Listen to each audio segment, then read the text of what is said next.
strength and power coach, and Adam Welker, our performance therapy intern. And what we wanted to cover in this video is a continuation of the hamstring video that we had shot earlier. We got a lot of great feedback and some follow-up questions. So what we thought we would do is slow things down a little bit and go into a little bit more detail on the why we choose to use certain aspects of those tests and how you can implement them, in addition to just kind of creating some ideas around where we can go with some of these tests and maybe things that we would change or maybe you might think are useful to change in your own environments. So Jason, we'll have you lay around your back. Now, the first thing is we need to understand the mechanism of injury. For those of us that work in track and field, clearly it's most likely going to be some type of sprinting related activity in order to see these hamstring strains. But for those of you who maybe work in field or court sports, you might have a little bit different mechanism of injury. It could be from a contusion or possibly different strain at a different time period. So with sprinting, the literature says it's really that late swing phase, perhaps early ground contact, where the hamstring is going through a eccentric motion. Now, again, you can argue the fact, is it really eccentric? Is it isometric or is it concentric? Don't have the answers to that. That's something we want to look further into. But generally speaking, for those who work in the field of court sport, eccentrically kind of controlled muscle strain is most likely what you're going to be seeing. There is some decent research that talks about concentric-based stuff, but again, let's leave that for some of the comments. We can kind of dive into that. Once we understand at least the mechanism of injury, I think it's an important aspect to understand the histology of the injury as well. If we have a strain, or if we have two muscle fascicles that are going through this tensioning movement or getting longer, and there's a rupture, we have to respect the fact that not only the muscle is going to be involved, but there's going to be some fascial components to that, in addition to the blood supply. So what we start to see early on is hematoma formation. What that may look like on the outside is bruising or ecchymosis going to form. So in addition to understanding that process, we then need to know how to deal with it and take advantage of some of those factors that are going to be caused due to this injury. The number one thing being inflammation. I think that we tend to rush and think that inflammation is a bad thing, but really it almost acts it's on a continuum where, yes, there can be too much inflammation and sometimes there can be not enough. And what we need to do is optimize that amount of inflammation so that the muscle has the ability to regenerate and we start to see a nice scar tissue formation forming.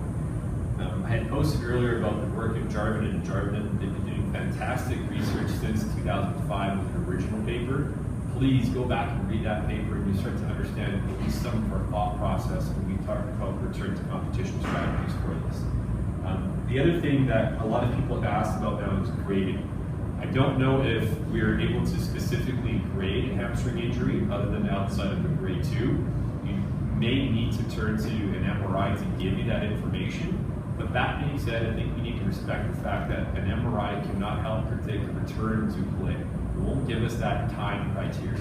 In fact, this whole idea of depending on time variable, maybe not the way we want to go about things. In fact, we more likely want to be using a criteria-based return to play protocol. So instead of having an athlete wait mandatory blocks of time before they can progress in their therapy, if they're able to meet certain criteria, if our tests that we do are showing and pointing us in the direction of yes, they're able to go forward, then we should start to navigate into the next phase of rehab instead of just holding back.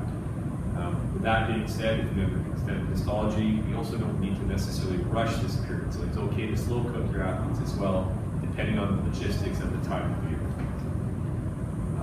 Again, with the grading system, stereotypically it's grade 1, 2, or 3. If you go back and start to read some of the work from UK Athletics and what Hirsch have done, they've created a grade 4 scale, so 0 to 4, 4 being a complete rupture, 0 being more of a DOMS. And in between those grades, you have fascial, muscle, or a tendinous origin of insult to that hamstring. And I think that's an important aspect that we need to also understand, is that where this injury is occurring. Reason being is if you have an MTJ tear versus a tear in the free tendon, you're probably looking at different times to return to competition. And probably looking at different strategies as well. Whereas if you have a fascial reaction versus a muscle tear, again, those things are going to be a little bit different in how we handle them. For those of you who may not be familiar with the idea of having a fascial reaction or fascial tear, I want you to envision the hamstring itself as being this balloon that's encased in that plastic coating.